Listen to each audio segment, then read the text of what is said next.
Hey everyone, and welcome to The Explainer.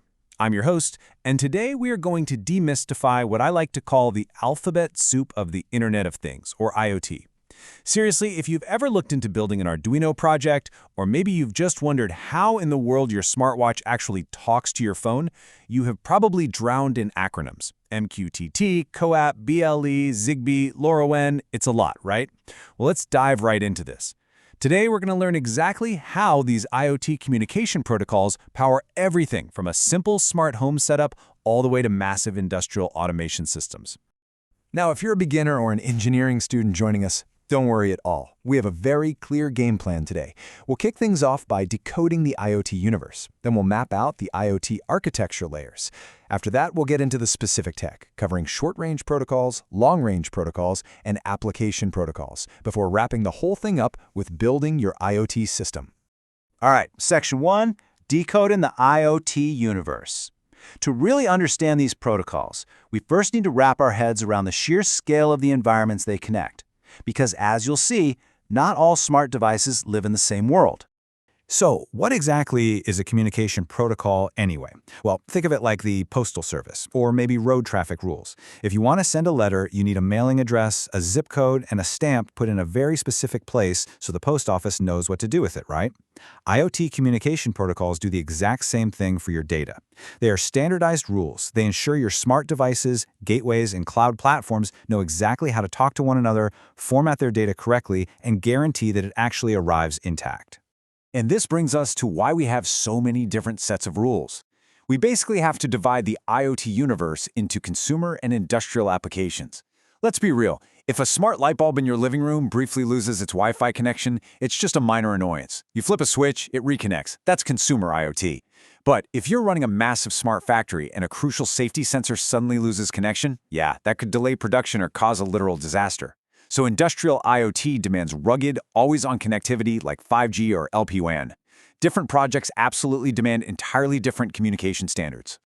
Moving on to Section 2, the IoT architecture layers. Let's talk about how we actually structure these networks. Think of this as the journey of a data packet.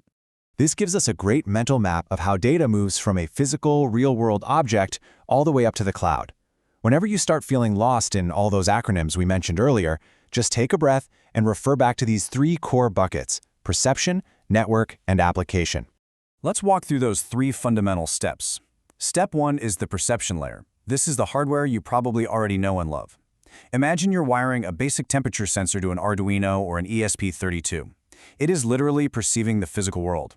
Step 2 is the network layer. This is where our data gets routed wirelessly to other devices or up to the internet. And finally, Step 3 is the application layer, where all that raw data is formatted and nicely presented to you on a dashboard or a smartphone app. Okay, Section 3, short-range protocols, Bluetooth and Zigbee. Let's take a magnifying glass to that middle step, the network layer. Starting with the short-range tech you probably have sitting in your home right now. So you definitely know Bluetooth, but did you know there are actually two very distinct flavors of it?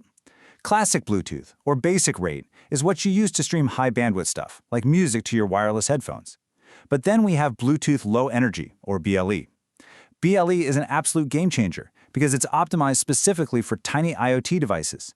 It changes exactly how devices wake up, broadcast their presence, and then go right back to sleep. Because of this, a tiny wearable device can run for months, sometimes years, on a single coin cell battery. But hey, BLE isn't the only player in the short-range game. Let's compare it with Zigbee. Now, an ESP32 microcontroller might use BLE's star topology, meaning it talks directly to one central hub, like your smartphone. But Zigbee does things differently. It uses a mesh network. In a Zigbee network, practically every plugged-in device acts as a router, bouncing the signal along from one device to the next.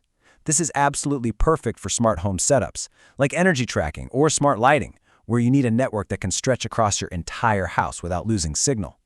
Let's step outside for Section 4, long-range protocols, LPWAN and 5G. We're leaving the living room to see how we connect devices deployed over massive distances.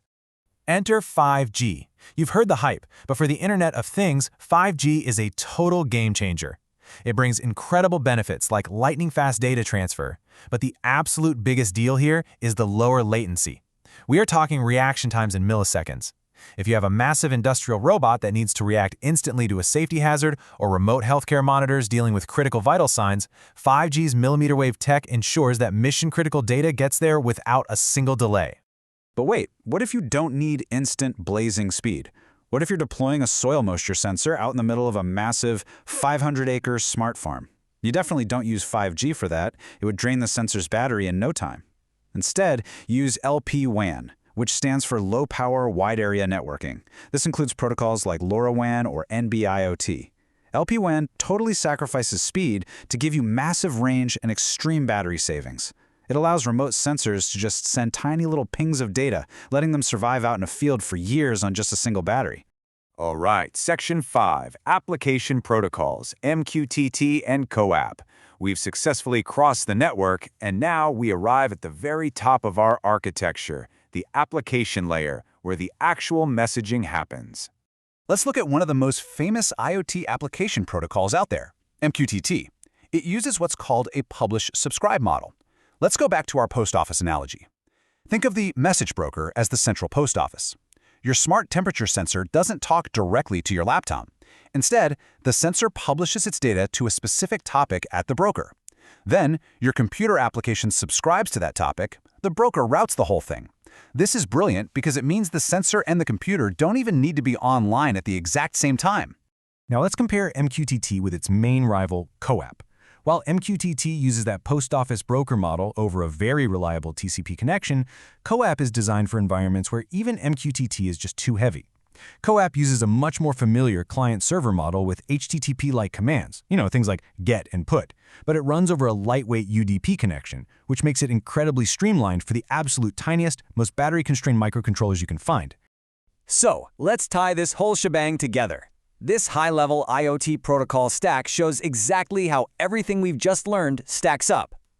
Down at the absolute bottom, you've got your physical hardware layer. Then, as we move up through the network layer, we finally reach the very top where our application protocols sit. You can clearly see CoAP sitting right over UDP and MQTT sitting over TCP. It's just a beautiful, perfectly structured ecosystem. And that brings us to Section 6, Building Your IoT System. We have covered a ton of ground in this explainer. So how do you actually choose the right protocol for your specific hardware and project? Honestly, the biggest mistake beginners make is just choosing the wrong tool for the job. Please don't use power-hungry Wi-Fi for a remote soil sensor in your garden. Use BLE or Zigbee instead. Do not ignore your battery constraints. Always double-check that your MQTT brokers are set up properly to handle the data load. And this is absolutely crucial. Do not overlook security. You have to use encryption and trusted identities to secure your communication. Otherwise, bad actors can easily hijack your smart devices. And lastly, always keep your firmware updated. We've made the whole journey today, from the raw physical hardware collecting data, through the wireless networks of Bluetooth and LPWAN, all the way up to the publishing brokers sitting in the cloud. You now understand the specialized languages that make the Internet of Things possible. You've got the map, and you know the tools. So I have to ask, what is your next IoT project going to be? Get out there and start building.